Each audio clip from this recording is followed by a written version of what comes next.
To speak of Doug Liman's 2014 cinematic paradox, Edge of Tomorrow, or as the advertising apparatus eventually, and perhaps more tellingly, relabeled it, Live Die Repeat, is to venture into a fascinating helix where the blockbuster spectacle of science fiction meets the intimate, tortuous cycle of a cosmic, high-stakes video game. It is a film that takes the well-worn trope of the time loop, an idea that has served comedic fare from Groundhog Day to philosophical musings on memory, and weapon eshet, transforming temporal repetition into the ultimate, brutal drill sergeant for a deeply reluctant hero. At its core, the picture is a sophisticated alchemy of kinetic energy and psychological transformation. It posits a near-future Earth ravaged by the Mimics, an alien race of terrifying, rapidly evolving, and utterly merciless invaders who are less a conventional army and more a sentient, hyper-efficient hive mind, capable of anticipating every human counter-maneuver. Into this maelstrom of desperation and technological disparity is thrust Major William Cage, portrayed with a masterful arc by Tom Cruise.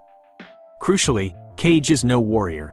He is, to put it mildly, a coward, a slick-tongued, self-serving public relations officer whose weapon is the teleprompter, not the assault rifle.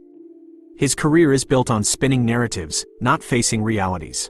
This initial characterization is vital, as it establishes the sheer distance he must travel, a distance measured not in kilometers across a war-torn France, but in the countless, bloody repetitions of a single, catastrophic day. The mechanism that ignites this bizarre, personalized purgatory is an accidental baptism. Through a farcical, yet pivotal, act of insubordination, Cage finds himself demoted, designated a deserter, and flung onto the front lines of Operation Downfall, a massive, ill-conceived invasion attempt on the beaches of France, a deliberate echo of the historical D-Day landings, though this time, the slaughter is immediate, total, and utterly reversed. In his very first, terrified moments of combat, a supremely ironic twist of fate occurs. He manages to kill a rare, blue-hued alpha mimic, getting drenched in its blood in the process. This visceral, alien ichor is the key. It contains the power of the mimic's central nervous system, the ability of the Omega, the hive mind's brain, to reset the day whenever an alpha is killed. By inheriting this power, Cage is granted the ultimate, horrifying gift, a personal, endless, undo button. The brilliance of the film's structure emerges immediately. The first act is a whirlwind of dark comedy and relentless violence. We witness Cage's bewilderment, his sheer terror, and the comical futility of his attempts to warn others. No one believes the disgraced Major who claims to have died 30 times. He is trapped in a loop where he alone possesses the memory of the future. This narrative device allows the film to dispense with exposition that would cripple a lesser movie.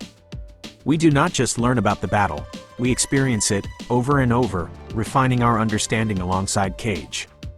Each death is a lesson, each respawn a chance for marginal gain. This relentless repetition serves as an extreme form of accelerated learning. His mentor, reluctant though she may be, becomes Sergeant Rita Vrataski, the Angel of Verdun, the only other human to have ever possessed and lost the time-looping ability.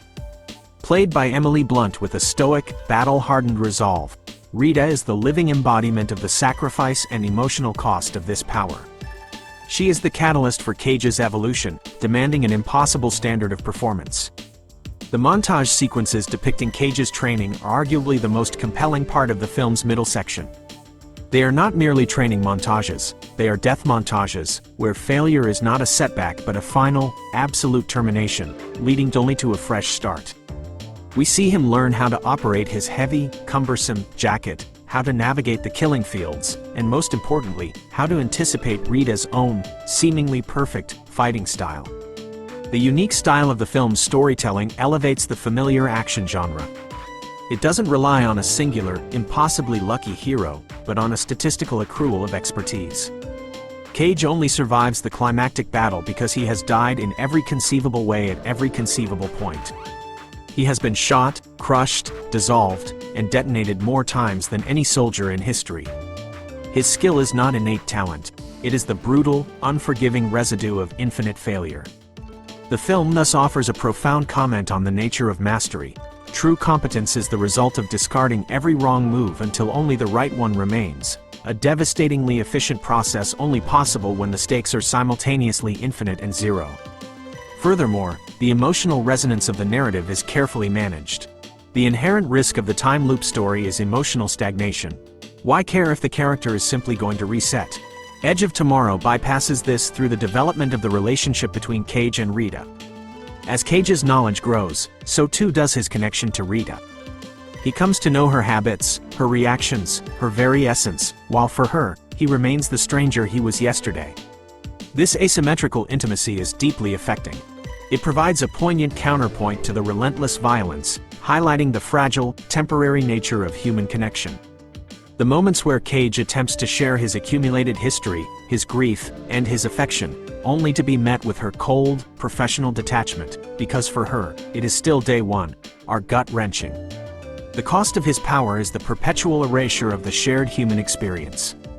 The thematic landscape broadens further when considering the film's interrogation of the traditional military hierarchy and propaganda machine.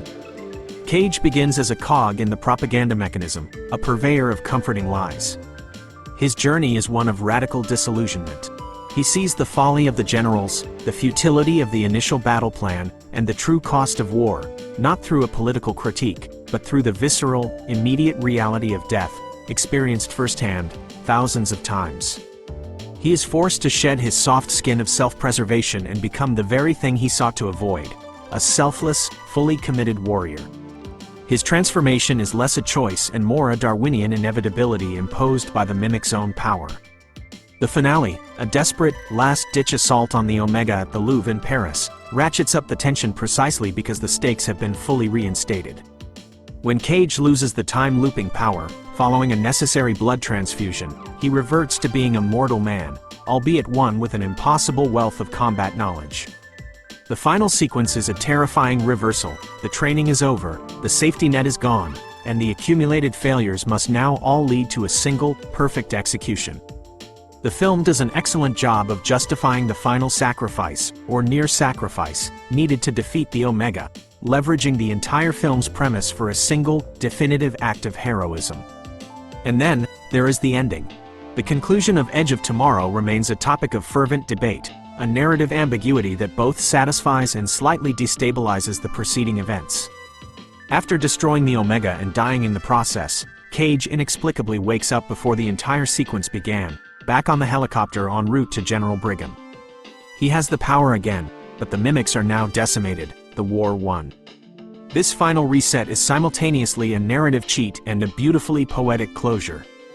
It suggests that the time loop is not merely a localized power but a fundamental, cosmic mechanism tied to the mimic hierarchy, and by killing the Omega, Cage has essentially performed the ultimate, complete system reset.